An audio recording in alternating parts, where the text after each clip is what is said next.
Hello, everybody. I'm here again with a chapter called Indigo from Flamingo Class 12 book.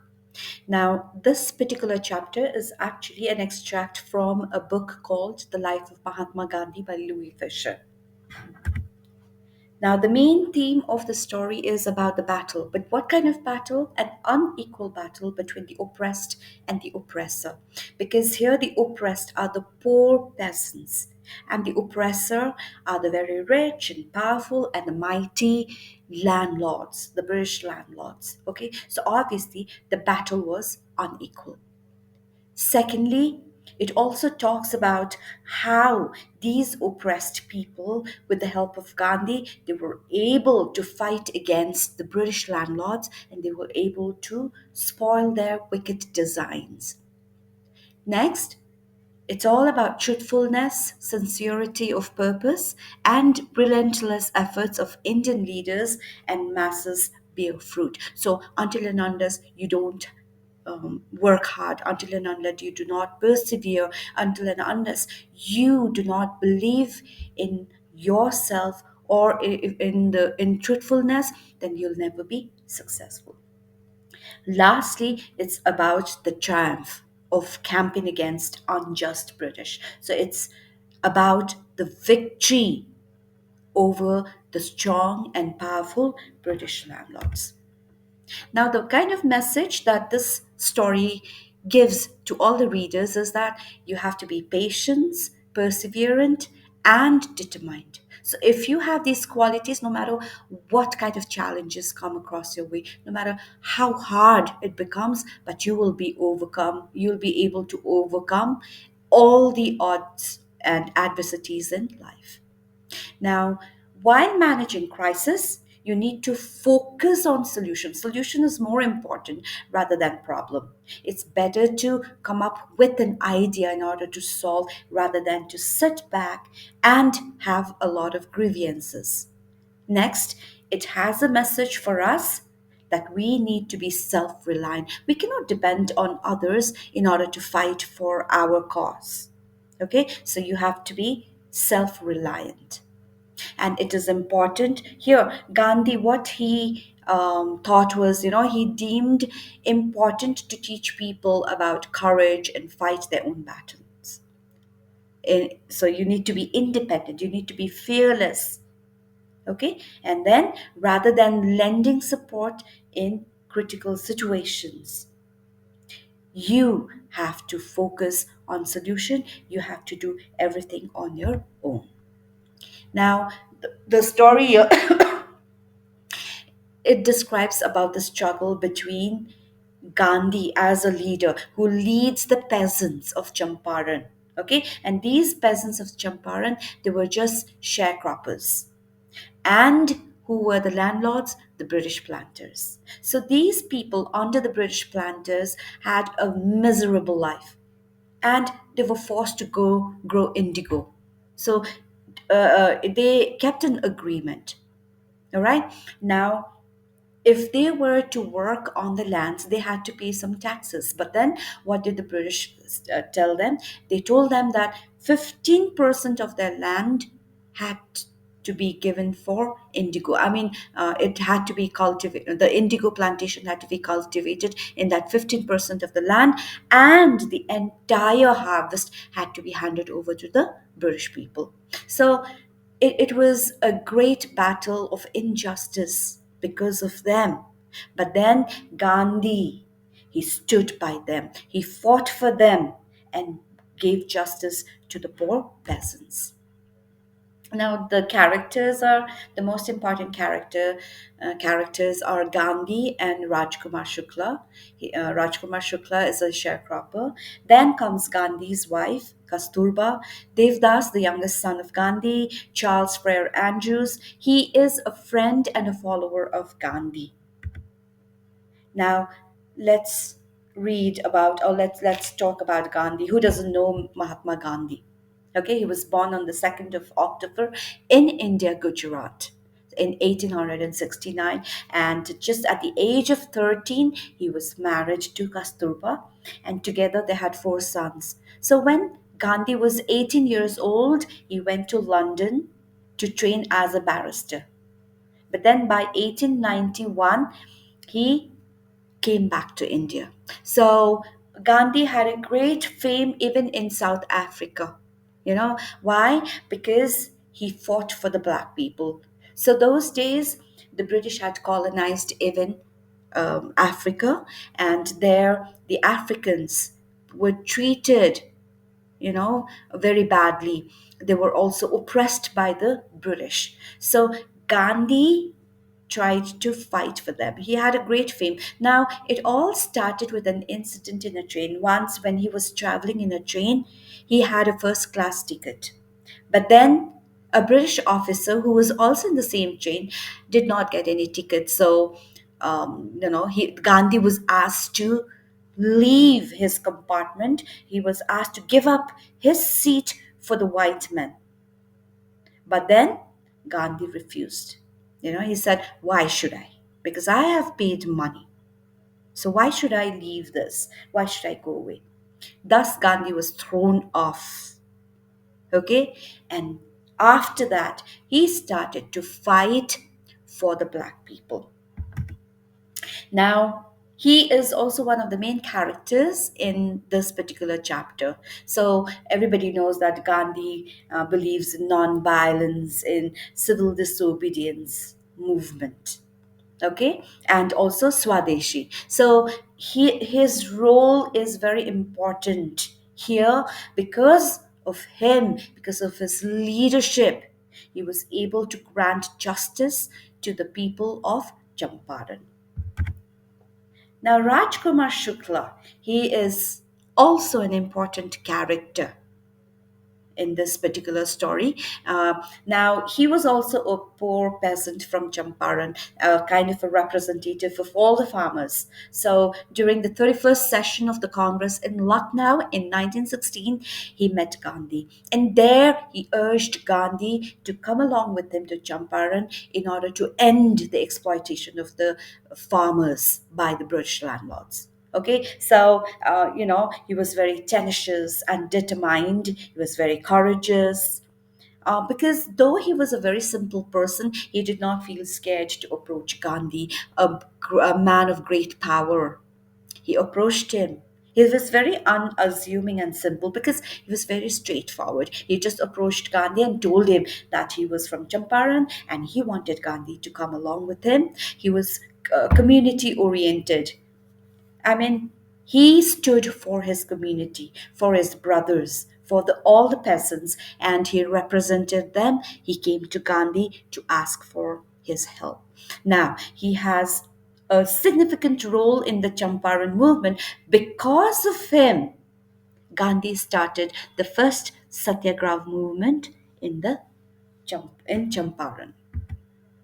Now, the other characters are Rajendra Prasad.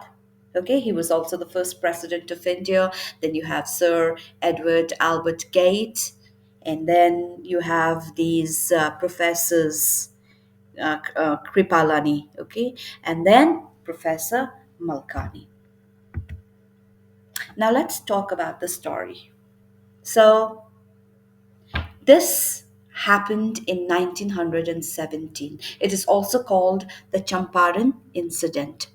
Now, in 1916, when Gandhi had an annual convention for the Indian National Congress in Lucknow, Rajkumar Shukla, he approached Gandhi. He came and he told Gandhi, "I'm from Champaran, I need your help, and you need to come along with me." But then Gandhi said he had various appointments. So he followed Gandhi to Kanpur and then to the other parts of India. Okay, he also went to ashram in Ahmedabad. Then Gandhi was impressed with his resoluteness. He would not leave Gandhi's side. He followed him everywhere. So Gandhi told him, "All right, on so and so date in Calcutta, I have another convention, so you meet me there." Now, when Gandhi reached Calcutta, he saw Rajkumar Shukla already sitting and waiting for him. So, straight after his meeting, after his convention in Calcutta, Gandhi and Rajkumar Shukla, they went to Bihar. Now, in Bihar, there was a famous lawyer called Rajendra Prasad. Okay, so this particular peasant, that is Rajkumar Shukla, he had been going to him every time and asking for help. Now Rajendra Prasad was not at home, but his servants were at home. Now when they saw Gandhi, they did not know who Gandhi was. They only thought that he was one of the friends of this particular peasants, and they asked Gandhi and Shukla to wait outside. And when they were waiting, Gandhi wanted to drink water from the well, but they did not allow Gandhi to drink water from the well. Why? Because they thought that he was also a peasant, a friend of Rajkumar Shukla, and untouchable. So they were scared that if Gandhi drank water from the well, then that water would be dirty. Okay? So after that, Gandhi took Rajkumar Shukla to Muzaffarpur. But before he went there, he sent a telegram to Professor J.B. Kripalani. Okay, so as he reached Muzaffarpur, J.B. Kripalani was there with his some of his students to welcome him. There in Muzaffarpur, Professor Malkani, he gave him shelter. Now, those days it was very tough for people to give shelter to those who were fighting against the British. But Professor Malkani did not care about that. In fact, he was working in a government school. It was very risky for him. He could have lost his job, he could have been imprisoned, but no, he did not worry about all that. He sheltered Gandhi, he gave him, food, and he asked him to stay with him. So, not only that, slowly, people from Champaran they started coming to Muzaffarpur because they did not know Gandhi, but yes, they had heard that a certain champion had come for them. He was here to fight for them, so they wanted to see the champion. Now they all started coming to Muzaffarpur. Now, along with them, even lawyers came. These lawyers were fighting the case for the peasants. Now, when the lawyers met Gandhi, they gave him a detail of the case and also the fee. But Gandhi was very angry with them, so he scolded them. Okay? And then he thought that it was useless for people to go to courts. So his first aim was to stop the people from going to the court. Secondly, he saw that people were so scared of these British landlords. So his other aim was to free them from the fear. Now, when he was there, he came to know about this Champaran case. So, what was this Champaran case? Now, 3/20, or let's say the 15% of arable land was given for indigo cultivation. And it was a very long term contract made by the British people. Okay, so as a part of the tax, as a part of the rent, they asked these people to cultivate indigo in 15% of the land and to hand over all the harvest to the landlords. Okay, this was a long-term contract, but then later on these British landlords they came to know about the synthetic indigo. Okay, so synthetic indigo was produced by Germany. Now this indigo was much cheaper and easily available. Now, they did not want the indigo that people were growing on 15% of the land. They wanted this indigo. So, what they thought? They thought of canceling the contract. Okay, now they told the peasants that if they were breaking the contract, but then these peasants had to compensate them with what? With money. Now, these peasants, some of them they agreed because growing 15% of 15% of the land, for cultivation of indigo, was a great harassment. So what they did was they easily agreed, but some of them disagreed. They hired lawyers, but then they were beaten up and they were forced to sign the contract. Okay. And they had to give money. Now later on, these people, this group of peasants who had already agreed, they came to know about synthetic indigo, and now they wanted their money back. So this was the Champaran case, and because of this, Rajkumar Shukla approached Gandhi. Okay. Now Gandhi moves on to Champaran. Now, Champaran was then, right now it's in the border of India and Nepal. So it is at the foothills of the Himalayas, it is in Bihar. Now, the capital of Champaran was Motihari. Okay. Now, as soon as Gandhi reached here, the first thing that he did was he went to the secretary of British Landlords Association because he wanted some information. But what did he do? He refused to give information and he told Gandhi that you are an outsider. But Gandhi said, no, I'm not an outsider. Secondly, he approached the British commissioner of the Tirhat division. Here, Gandhi was bullied. The officer told him to leave that moment. But Gandhi did not leave, obviously. So he went to Motihari, which is the capital of Champaran. There, he made Motihari as his headquarters and he started investigating. So just as he was investigating, somebody, like someone came and reported that a peasant from a nearby village was maltreated. So Gandhi left on an elephant to meet that particular peasant. But on the way, the messenger of the police superintendent stopped him. And then he told Gandhi to return back to his quarter. So when he reached the quarter, he gave an official notice to leave Champaran. Gandhi signed the receipt because it was a proof that yes, Gandhi had received that particular order.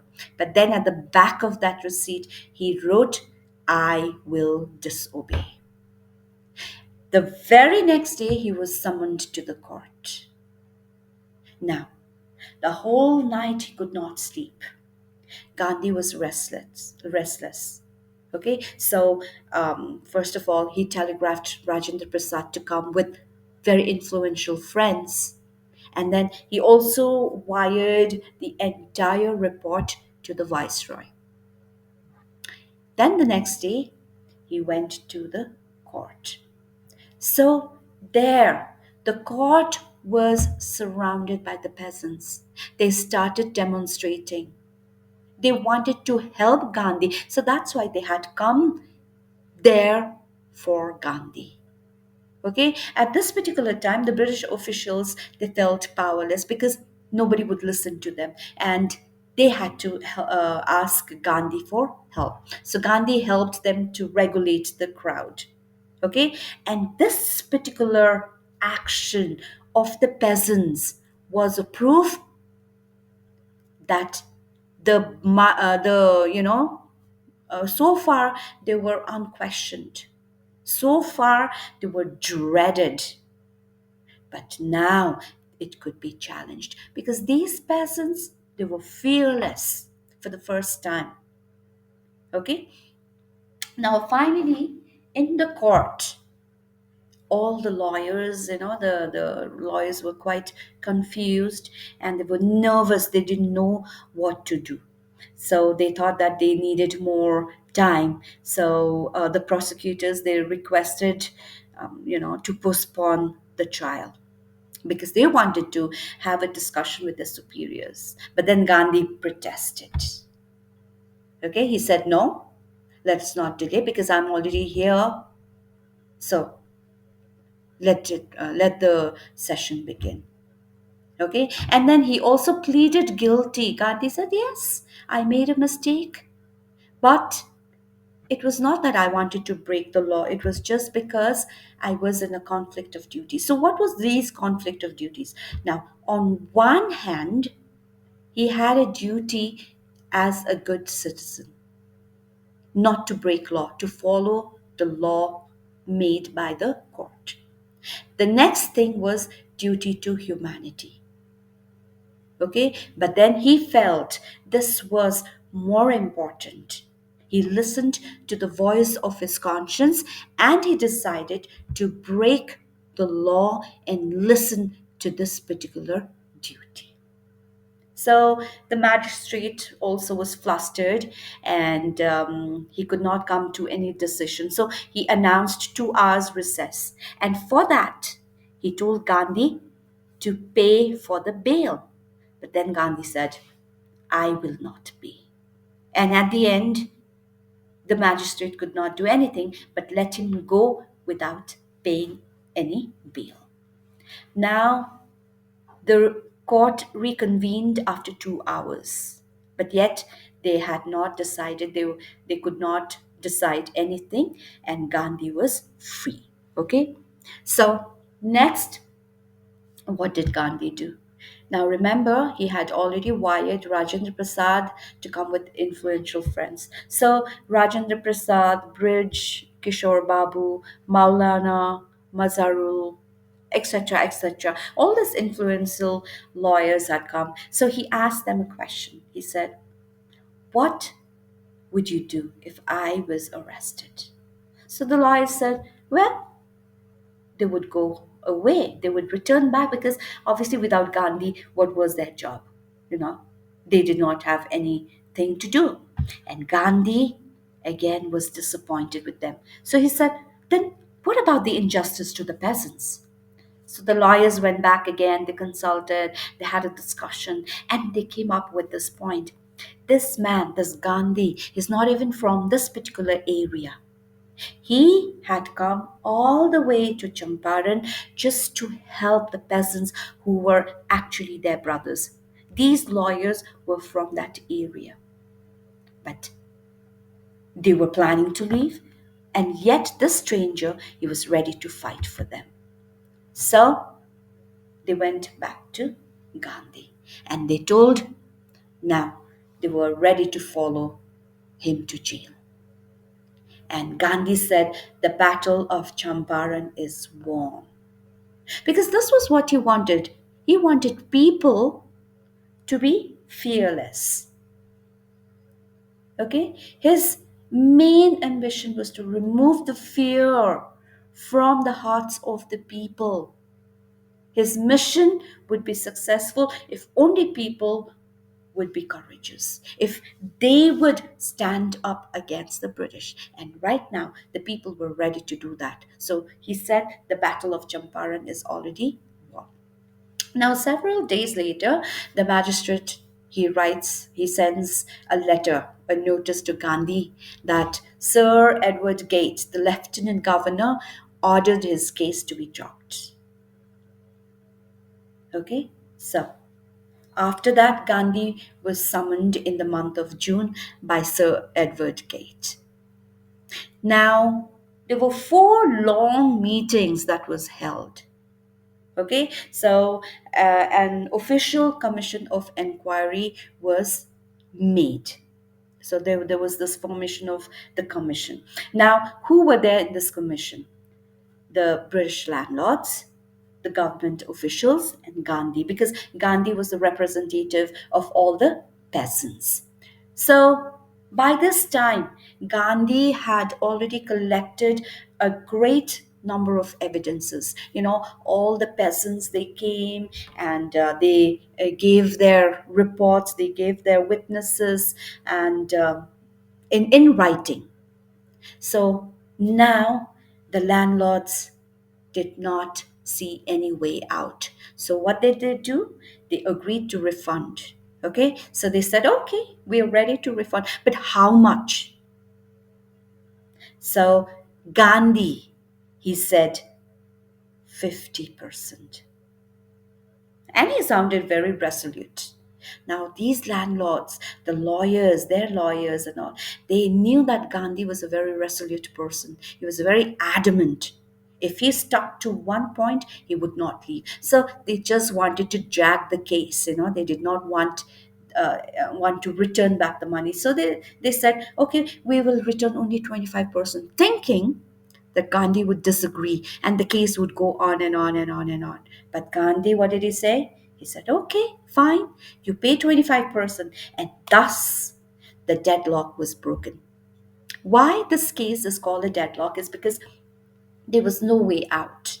The British did not want to give back the money. But then eventually, and Gandhi also on the other side was very adamant, he would not agree. But then here, when he said, okay, pay 25%, the deadlock was broken. So Gandhi explains that money was not important in this case. Though they got 25%, it was not important.